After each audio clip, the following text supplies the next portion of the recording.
जय हिंद दोस्तों, अपने YouTube चैनल पर आप सभी का स्वागत करते हैं। पिछले वीडियो में हम लोग पढ़े थे ब्लड के बारे में, मतलब रक्त के अंदर कौन कौन सा चीज़ है, कौन कौन सा कण है, सब प्लाज्मा, आरबीसी, डब्ल्यूबीसी, प्लेटलेट्स, सब के बारे में पिछले वीडियो में हम लोग पढ़ लिए थे।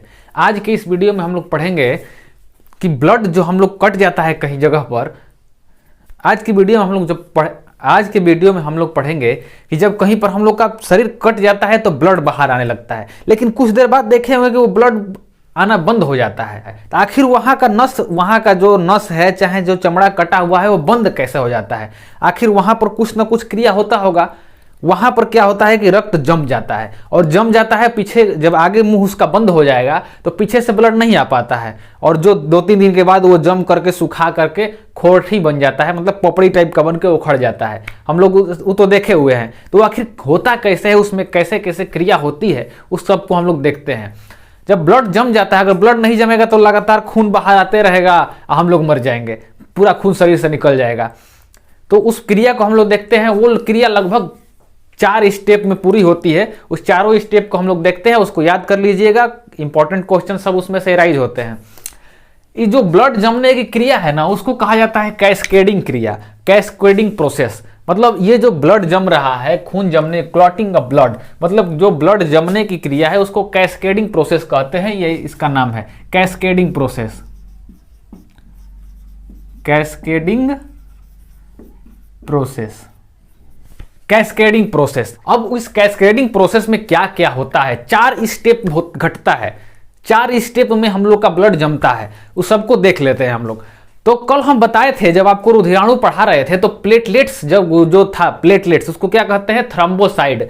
प्लेटलेट्स को थ्रोम्बोसाइड कहा जाता है। कल के वीडियो में हम बता दिए हैं, उसको देख लीजिएगा अगर आप नहीं देखे होंगे तो पहले, उसके बाद ये आपको अच्छी तरह से समझ में आएगा। तो जो प्लेटलेट्स होते हैं, हम पीछे बताए थे कि वो रक्त को थक्का बनाने में मदद करता है। तो सबसे पहला काम प्लेटलेट्स का ही होता है। जो प्लेटलेट्स होता है, मतलब उसको थ्रोम्बोसाइड कहते हैं। जैसे ही कटेगा तो वहां वायु के संपर्क में आ जाएगा। नसों के अंदर तो वायु है नहीं, हवा नहीं है, बस ऑक्सीजन ना है, हवा तो है नहीं। तो जैसे ही वायु के संपर्क में जो प्लेटलेट्स आता है, वो बन जाता है थ्रोम्बोप्लास्टिन। थ्रोम्बोप्लास्टिन, इसको पहले लिख लेते हैं सबको, उसके बाद समझा जाएगा। थ्रोम्बोप्लास्टिन जो थ्रोम्बोसाइड है, थ्रोम्बोसाइड मतलब थ्रोम्बोसाइड, जो थ्रोम्बोसाइड का मतलब ये है प्लेटलेट्स। प्लेटलेट्स जैसे ही वायु के संपर्क में आएगा, ये बना देता है थ्रोम्बोप्लास्टिन। थ्रोम्बोप्लास्टिन एक स्टेप हो गया यहां पर। अब दूसरे स्टेप में क्या होता है? ये थ्रोम्बोप्लास्टिन हमारे शरीर में जो कैल्शियम उपस्थित है ना, उसके साथ क्रिया करता है। दूसरे स्टेप में क्या होगा? ये जो थ्रोम्बोप्लास्टिन है, थ्रोम्बोप्लास्टिन,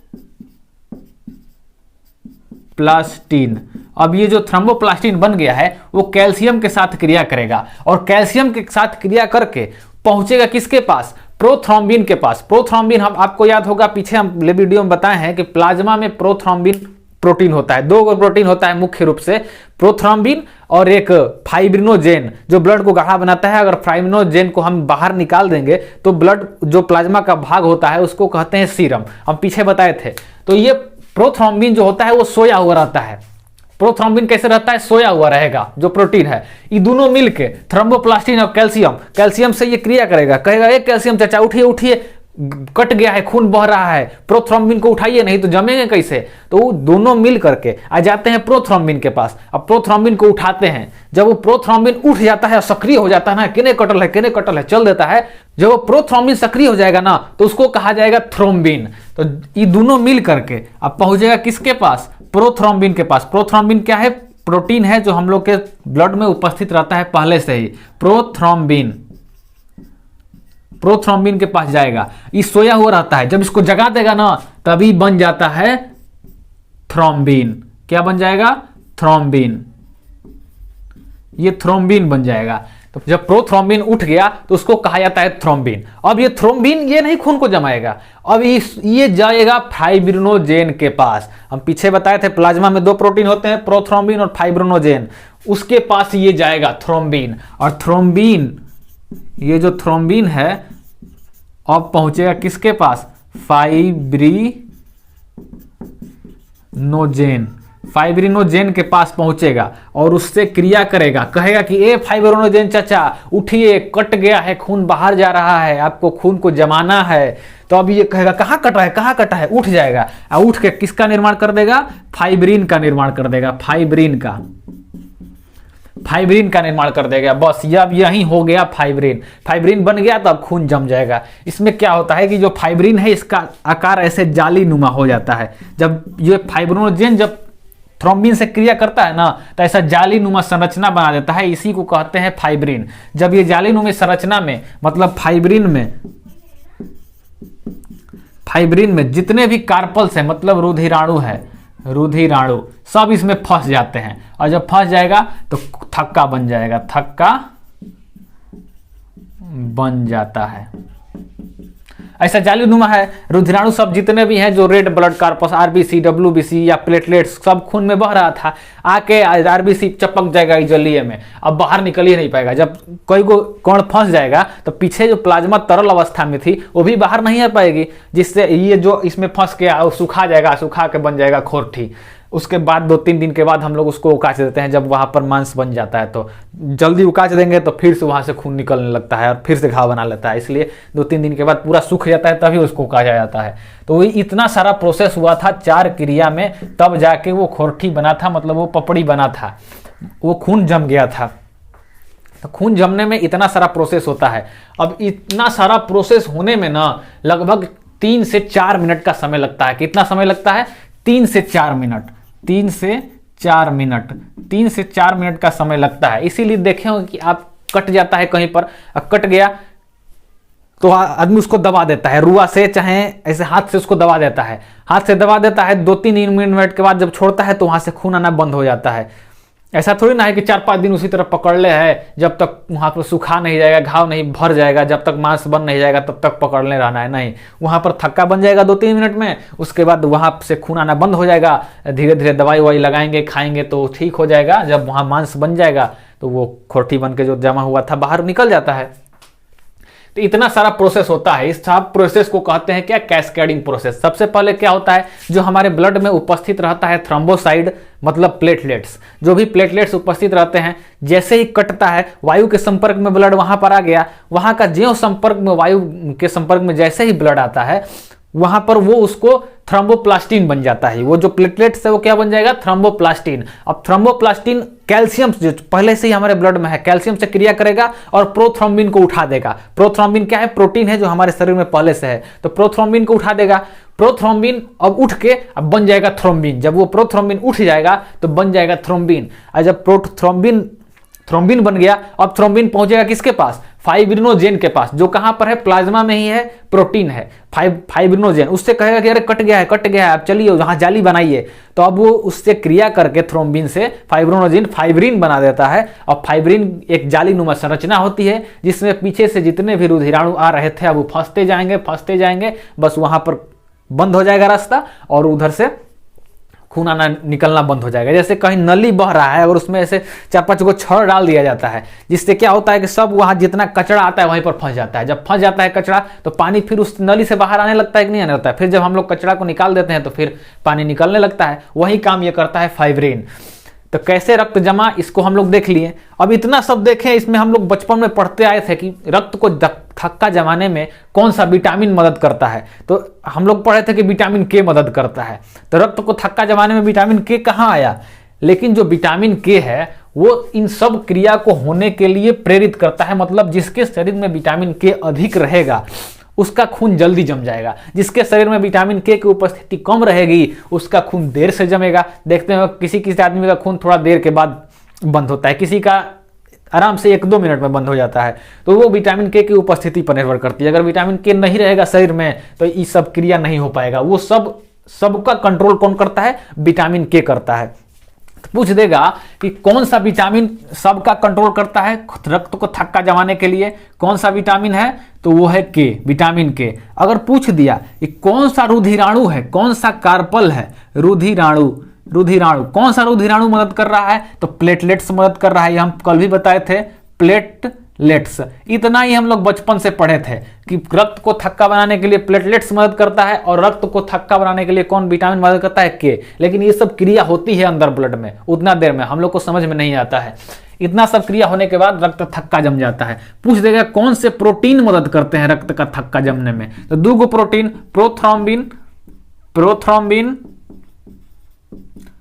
प्रोथ्रोम्बिन मदद करता है और फाइब्रिनोजेन।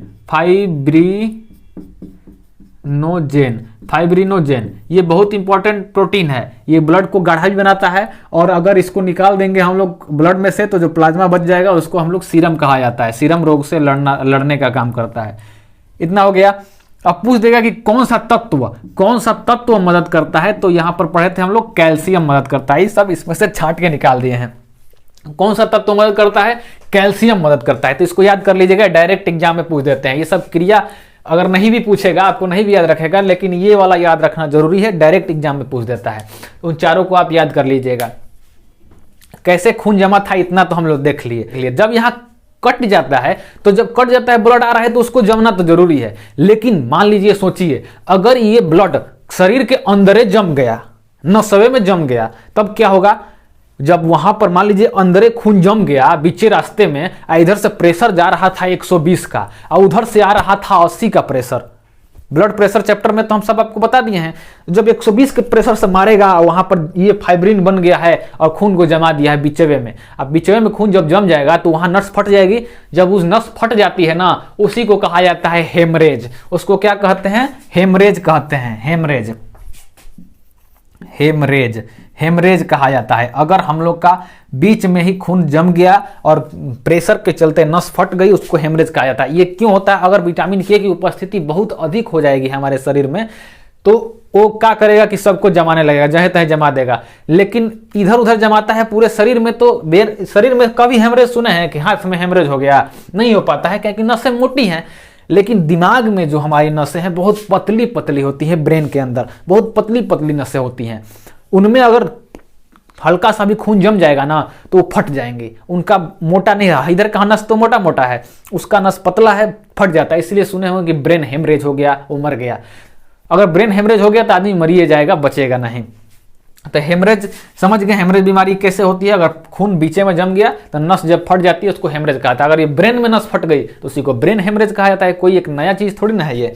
इसी सब को देखते हुए भगवान देखे ना, इसी सब को देखते हुए भगवान देखें कि अगर मान लीजिए कभी गलती से अगर अंदर खून जमने लगा तब क्या होगा।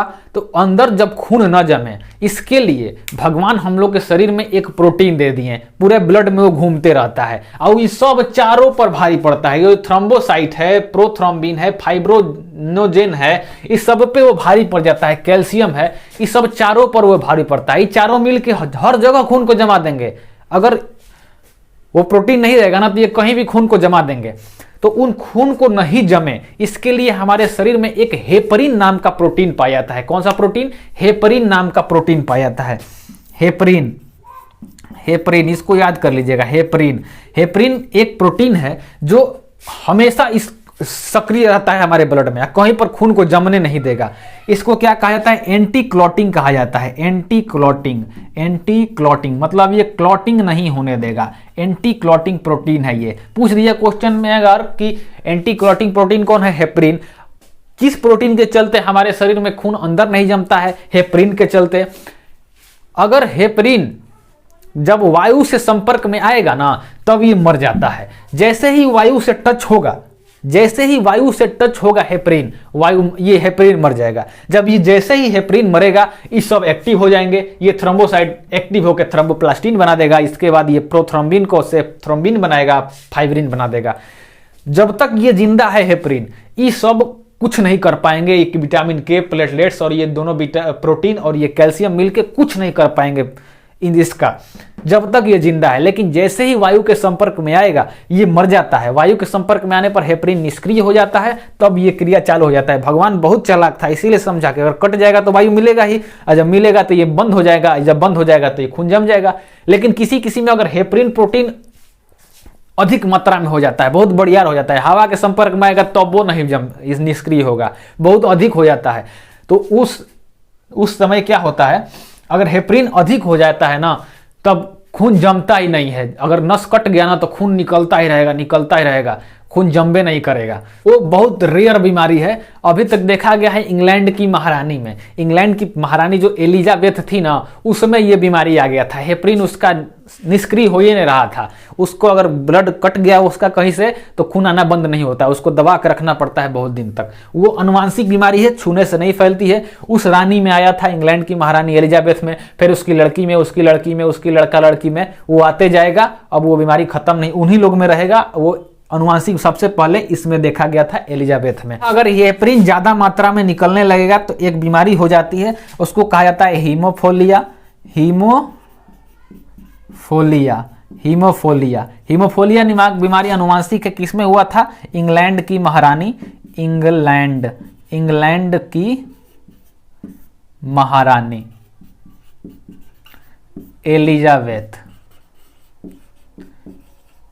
एलिजाबेथ में सबसे पहले इसको देखा गया था। यह अनुवांशिक बीमारी और उनके पुत्र पुत्रियों में ये हमेशा आते रहता है। तो हीमोफोलिया किसके कारण होता है? हेपरिन के कारण होता है। ये सब क्रिया देख लिए, ब्लड को जमने में क्या क्या, ब्लड को जमने में कैसे कैसे ब्लड जमता है, और ब्लड को अंदर न जमे इसके लिए कौन सा प्रोटीन है? हेपरिन है। अगर कभी कभी इंजेक्शन दिया जाता है आपको तो देखे होंगे आप कि उसमें से पूरा वायु को निकाल दिया जाता है। क्यों निकाला जाता है? कि अगर वायु अगर नस के साथ में भीतर चली गई, भीतर जैसे जाएगी ये हेपरिन वायु से क्रिया कर लेगा और ये निष्क्रिय हो जाएगा, वहीं पर खून जम जाएगा। जब तक कटेगा नहीं, अगर भीतरे वायु मिल गया तो भीतरे ही निष्क्रिय हो जाएगा। वायु इसका दुश्मन है, ये सब इसके चारों दुश्मन है। वायु इसका दुश्मन है, अगर वायु के संपर्क में जैसे आया ये निष्क्रिय हो जाएगा। तो जब इंजेक्शन से अगर हम लोग के शरीर में वायु चला जाएगा तो वहीं पर नस में हो जाता है। लेकिन इधर की नसें तो मोटी होती हैं, अगर मांस में दिया जाता है इंजेक्शन तो अंदर एक कभी वायु चला जाता है तो खून जम जाता है, बहुत दर्द होता है, तो उसको सेक वोक देने से ठीक हो जाता है। वो कोई खतरनाक बीमारी नहीं होती है। तो इतना सब प्रोसेस देख लिए, कैस्केडिंग प्रोसेस को आप याद कर लीजिएगा, फिर से इसको देख करके रिवीजिंग कर लीजिएगा अच्छी तरह से, इसको नोट कर लीजिएगा। एग्जाम में क्वेश्चन आ जाते हैं कभी कभी इससे भी।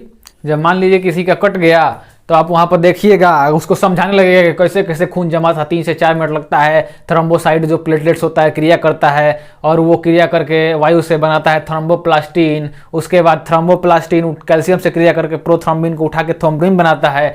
फिर थ्रोम्बिन पहुंचता है फाइब्रिनोजेन के पास, फाइब्रिनोजेन को फाइब्रिन बनाता है, उसमें सब फंस जाता है, खून जम जाता है। इतना सब आपको बताइएगा, उस समझेगा कि हाँ आप पढ़े लिखे आदमी हैं। हम आशा करते हैं आपको ये ब्लड का थक्का बनना किस कारण से बनता है और किस कारण से नहीं बनता है, ये सब आपको हम बता दिए, आपको समझ में आया होगा।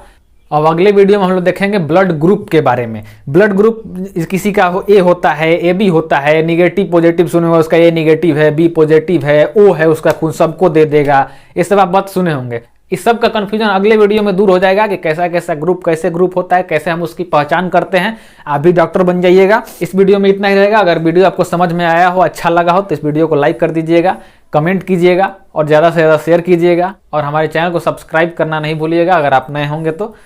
मिलते हैं अगले वीडियो में, तब तक के लिए जय हिंद।